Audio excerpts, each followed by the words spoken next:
साथियों नमस्कार, जोहार। जीटी रोड लाइव देख रहे हैं आप। मैं हूं अभिषेक सिंह। साथियों, त्योहार का समय नज़दीक है।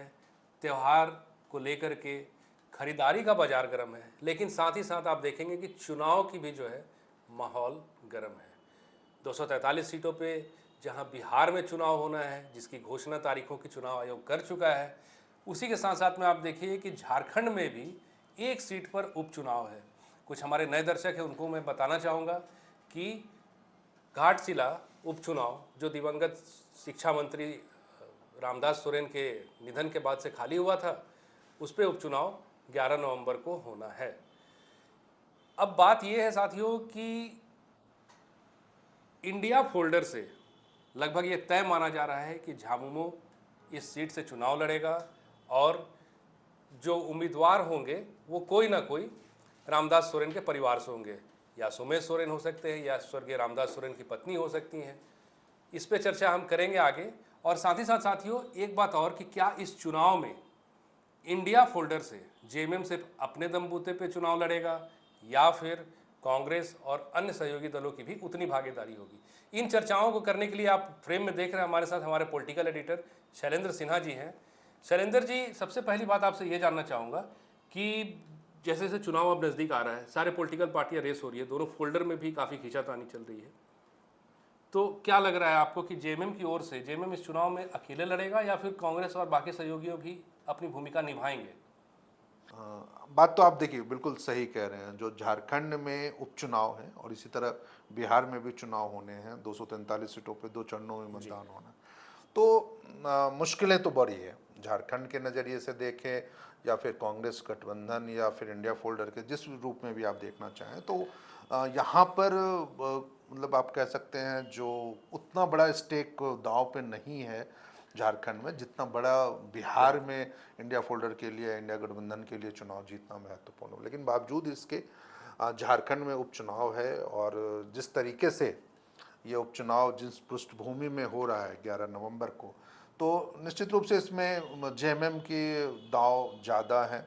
इस वाले में उनका चेहरा बड़ा है या फिर उनकी मतलब कि आप कह सकते हैं ज़रूरत भी कह लीजिए, क्योंकि उनकी एक सीट कम हो चुका है। तो वो एक आप मतलब जेएमएम को अपने बलबूते पे ये चुनाव लड़ना मुझे लगता है जो ज़्यादा उनके लिए है, चुनौती है बड़ी। कांग्रेस की भूमिका सहयोगी के रूप में है, वो इसमें इनकार नहीं किया जा सकता, लेकिन मुझे नहीं लग रहा है जो कोई एक बड़ा चेहरा झारखंड का, चाहे वो मंत्री हो या विधायक हो या दूसरे और भी लोग हों, उनकी यहाँ पे कोई भूमिका नज़र आ सकती है। क्योंकि देखिए 11 नवंबर को ही जब बिहार में 122 सीटों पर मतदान होगा दूसरे चरण में, है ना, तो उसी बीच में यदि झारखंड में होता है और उन 122 सीटों में कांग्रेस की तैयारी किस तरीके की है, कि नेताओं को वहाँ पर वो अपने भेजती है, यह भी देखने वाली। क्योंकि अभी तक जो सूचना आई है या जो जानकारी है, जो कांग्रेस नेतृत्व में झारखंड में 3 मंत्री हों, जिसमें इरफान अंसारी हैं, राधा कृष्ण किशोर हैं और एक दीपिका पांडे सिंह है, वहाँ पे उन्होंने चुनाव एक एक विधानसभा का उनको प्रभारी बना दिया है। तो ऐसे में यहाँ पे फिर कौन किस तरह के, या तो हो सकता है जो विधायकों को यहाँ पे जिम्मा मिल जाए, जो घाटशिला उपचुनाव में जाकर के वो कांग्रेस की तरफ से सत्ताधारी दल या जेएमएम को वो सहयोग करे।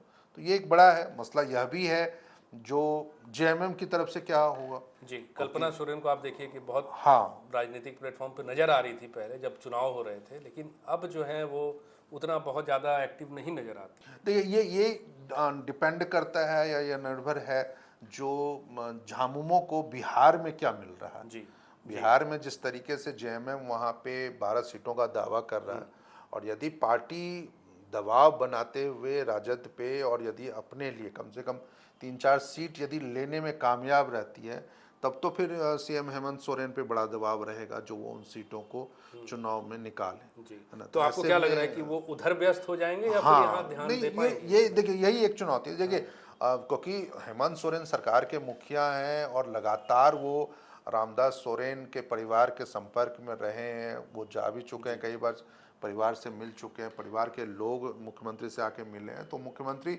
जरूर इस उपचुनाव में चुनाव प्रचार करते हुए नजर तो आएंगे, और वो कह सकते हैं जो ड्राइवर की भूमिका में भी रहेंगे, फ्रंट फुट पे आके उनको खेलना भी पड़ेगा, ताकि विपक्षियों को कोई मौका ना मिले इस उपचुनाव को लेकर के कोई बातों को कहने के या सरकार के ऊपर सवाल खड़ा करने का। लेकिन हाँ, ये एक ज़रूर मौका होगा, यदि हेमंत सोरेन बिहार चुनाव में व्यस्त होते हैं तो शायद यहाँ पर कमान के रूप में आप कल्पना सोरेन को देख सकते हैं, क्योंकि एक बड़ा है, महिला वोटर्स के बीच में उनकी अपनी एक पहचान है, और अब तो विधायक हैं तो वो ज़्यादा अच्छे तरीके से वोटरों को प्रभावित कर सकते हैं। तो ये जेएमएम को तय करना होगा जो वह किस रूप में उनको सामने लाता है। लेकिन मुझे लगता है यदि वो सामने लाता है तो जेएमएम के लिए आसान होगा वहाँ पर अपनी सीट को निकालना और मतदाताओं को अपने पक्ष में गोलबंद करना। देखिए, जवाबदेही भी है, क्योंकि सरकार के कार्यकाल का लगभग 1 वर्ष पूरा हो रहा है। विपक्ष भी काफ़ी आक्रामक है कुछ मुद्दों को लेकर के, जैसे रिम्स 2 हो गया, सूर्या हांसदा हो गया।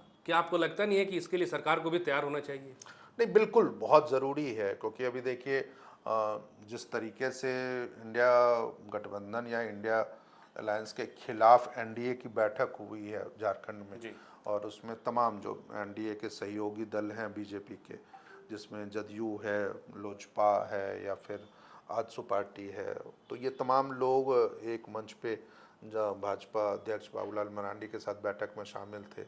और उन्होंने कहा भी है, जो 1 साल का कार्यकाल, उस पर चर्चा भी हुई थी, जो 1 साल में जिस तरीके से भ्रष्टाचार के मामले हो, अपराध के मामले हो, या फिर आदिवासियों के खिलाफ उत्पीड़न की घटनाएं हो, या दूसरे अन्य तमाम मुद्दों को लेकर के, तो उन्होंने तो ये संकेत दे दिया जो हम 1 साल के कार्यकाल के ऊपर हेमंत सरकार से सवाल जवाब करेंगे। तो सरकार को तो निश्चित इन बातों का तो ध्यान रखना पड़ेगा, क्योंकि जब आप चुनाव जैसे चीज़ों में जा रहे हो और 1 साल का कार्यकाल है, तो ऐसे में इस 1 साल के दौरान आपके पास क्या ऐसी उपलब्धि रही जिसके आधार पर आप जनता से अपने पक्ष में वोट मांग सकें। तो जेएमएम के लिए तो ये एक बड़ी चुनौती भी कह सकते हैं, या एक फिर होमवर्क करने का विषय भी है, जो आप सरकार के किन उपलब्धियों के सहारे आप, क्योंकि देखिए जिस बड़ी एक उपलब्धि मैया सम्मान योजना के आधार पर आप सत्ता में वापसी करने में सफल रहे थे, उसकी स्थिति पिछले 1 साल में तो बहुत अच्छी नहीं रही। शुरू के 2-3 महीनों में ज़रूर नियमित रूप से लोगों को पैसा मिला, कुछ जिलों में पैसा भी मिल रहा है महिलाओं को, लेकिन अब उसकी चर्चा मतलब सरकार के स्तर पर नहीं होती है, वो उसकी चर्चा अब जिला प्रशासन के स्तर पर होती है, डीसी के स्तर पर होती है, खबरों में आती है, मीडिया में उसके एक मतलब कि उस तरह से सूचनाएं आती हैं जो फलाने महीने का उनको पैसा मिल गया या अब मिल जाएगा, वैसा इस तरह के। लेकिन कभी मुख्यमंत्री उस तरह की चर्चा या दूसरे मंत्रीगण उस योजना की चर्चा नहीं करते हैं। तो सरकार के पास कोई ऐसा उपलब्धि नहीं है जिसके आधार पर आप लोगों के बीच में जा सकते हैं। सवाल तो विपक्ष के साथ जनता भी पूछेगी सुरेंद्र जी। अभी आप देख रहे हैं कुर्मी और आदिवासी को लेकर के, आदिवासी समुदाय की ओर से बार बार ये बयान भी आ रहा है कि हमारे 28 विधायक जो हैं आदिवासी समाज का, जो निर्वाचित होकर आए, उनके ओर से अब तक कोई स्टैंड क्यों नहीं है? तो क्या ये एक सवाल भी तो है जो पूछा जा सकता है? ये विपक्ष तो जरूर इस मामले को उठाएगा, खासकर विपक्ष में जो आजसू है, एनडीए में आजसू है, आजसू के अध्यक्ष हैं सुदेश महतो, तो वो इस मसले को उठा सकते हैं। सीधे तौर पर बीजेपी जरूर इस मामले में हाथ नहीं डालना चाहेगी, क्योंकि वो इस स्टैंड को लेकर के अपना पक्ष नहीं खोलना चाहेगी। लेकिन सुदेश महतो यदि वहाँ चुनाव प्रचार में जाते हैं, क्योंकि कई इलाके जो हैं घाटशिला विधानसभा क्षेत्र के, वो कुर्मी बहुल इलाके भी हैं, तो वैसी स्थिति में यदि उन इलाकों में सुदेश महतो जाते और उनको भाजपा के पक्ष में, भाजपा उम्मीदवार के पक्ष में यदि वो गोलबंद करने की कोशिश करते हैं, तो इस मुद्दे को वो उठा सकते हैं, संभावना तो ये ज़रूर बनती है। तो ऐसे में सरकार का क्या स्टैंड हो सकता है, जेएमएम का मुख्यमंत्री के स्तर पर उस स्टैंड का खुलासा हो ना हो, लेकिन ये ज़रूर है यदि वहाँ पे ये मामला उठता है तो जो सेकंड लाइन के नेता हैं जेएमएम में, चाहे उनके प्रवक्ता हों, महासचिव हों, उपाध्यक्ष वाले हों, यानी केंद्रीय नेतृत्व को छोड़ दिया जाए तो दूसरे नेताओं की ओर से जरूर इस मामले में बयान आ सकता है, क्योंकि सीधे लोग सवाल हेमंत सोरेन से तो नहीं कर रहे हैं, नहीं लेकिन करेंगे। हाँ, सवाल बाकी विधायकों से भी है, उठ सकता है, बिल्कुल उठ सकता है, जनता की ही बात कर रहा हूँ कि सवाल तो बाकी विधायकों से भी है, हो सकता है। तो वैसी स्थिति में देखिए अभी तस्वीरें और साफ होंगी जब नॉमिनेशन प्रोसेस स्टार्ट होगा और फिर तस्वीरें साफ होंगी जो कौन लोग चुनाव मैदान में, और इस मुद्दे पे जो चुनाव मैदान में खड़े होंगे, जो भी उम्मीदवार खड़े होंगे, तो उन उम्मीदवारों की ओर से क्या बयान आ रहा है, वो किस मुद्दे को उठाना चाह रहे हैं, वो सरकार को अटैक करते हैं या नहीं करते हैं, या फिर वो एनडीए या प्रत्याशी चाहे बीजेपी प्रत्याशी जो है उसको अटैक करते हैं या नहीं करते हैं। क्योंकि यदि निर्दलीय उम्मीदवारों ने इन मामलों को उठाना शुरू कर दिया या फिर जो कोई छोटे दलों के उम्मीदवार उठाएंगे तो निश्चित रूप से माहौल तो उस मामले में गोलबंद पूरा चुनाव तो हो सकता है। तो साथियों, आपने सुना एक सटीक विश्लेषण फिर से हमारे पॉलिटिकल एडिटर शैलेंद्र सिन्हा जी के द्वारा। साथियों, एक चुनौती तो है, चुनौती हेमंत सोरेन के लिए है, चुनौती जेएमएम के लिए है, चूँकि उसी समय बिहार विधानसभा चुनाव भी होने हैं, साथ ही साथ घाटशिला में उपचुनाव भी होना है। अब देखने वाली बात ये होगी कि हेमंत का फोकस होगा कहाँ, बिहार के होने वाले चुनावों पे, विधानसभा चुनाव पे, या फिर घाटशिला उपचुनाव पे। और साथ ही साथ कल्पना सोरेन कितना एक्टिव नज़र आती हैं और बाकी के घटक दल कांग्रेस भी कितना फोकस इस पे कर पाती है, ये अब आने वाले 14 नवंबर को स्पष्ट हो जाएगी साथियों। तब तक के लिए हमें आज्ञा दीजिए, आज के लिए इतना ही। जाते जाते आपसे वही आग्रह है कि अगर आपने हमारे चैनल को सब्सक्राइब नहीं किया है तो ज़रूर से कर लीजिए, हमारे वीडियो को लाइक ज़रूर कीजिए, कमेंट ज़रूर कीजिए। आज्ञा दीजिए, नमस्कार।